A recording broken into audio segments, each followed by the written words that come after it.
ঘরে যদি আটা থাকে তাহলে এভাবে মজাদার নাস্তা কিংবা নিমকি বানিয়ে ফেলুন। নিমকি বানানোর জন্য আমি একটা প্লেটে নিয়ে নিয়েছি আটা।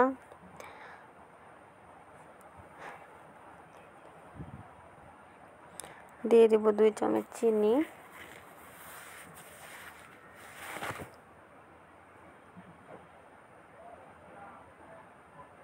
দিয়ে দেব 1 চা চামচ কালো জিরা,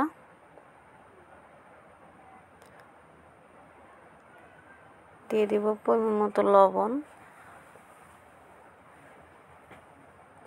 দিয়ে দিব সয়াবিন তেল, দিয়ে ভালোভাবে হাত দিয়ে মাখিয়ে নিব।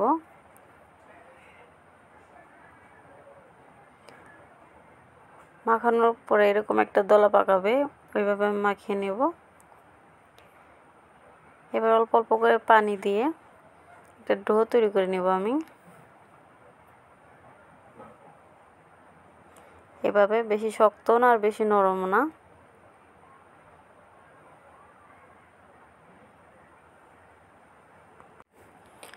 এখন বড় সাইজের রুটি বানিয়ে নেব। রুটিটাকে আমি একটা চাটকির সাহায্যে গোল গোল করে কেটে নেব।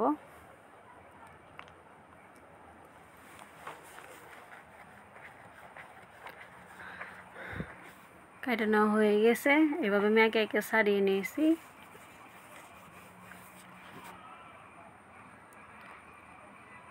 প্রথমে একটা দিব, তারপর দিব তেল, তারপর আবার আরেকটা দিব। একে একে 4টে দিয়ে এখন একটা কাঠির সাহায্যে চাপ দিয়ে একটা ডিজাইন করে নেব। ডিজাইন করা হয়ে গেছে। এইভাবে আমি সবগুলো বানিয়ে নিয়েছি।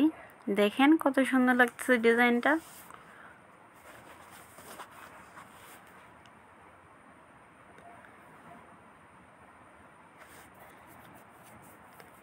আগের থেকে চুলায় তেল বসিয়ে গরম করে রাখছিলাম। ওই গরম তেলে একে একে দিয়ে দেব সবগুলা নিমকি। চুলার আঁচটা লো রেখে মুসমুসে করে ভাইজা নামিয়ে নেব।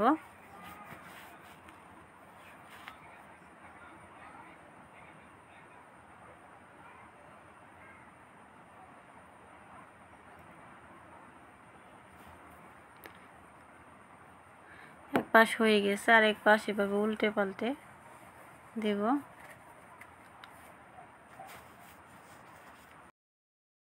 দেখেন কি সুন্দর একটা কালার আসছে। আমি আরো কিছুক্ষণ ভেজে নিব।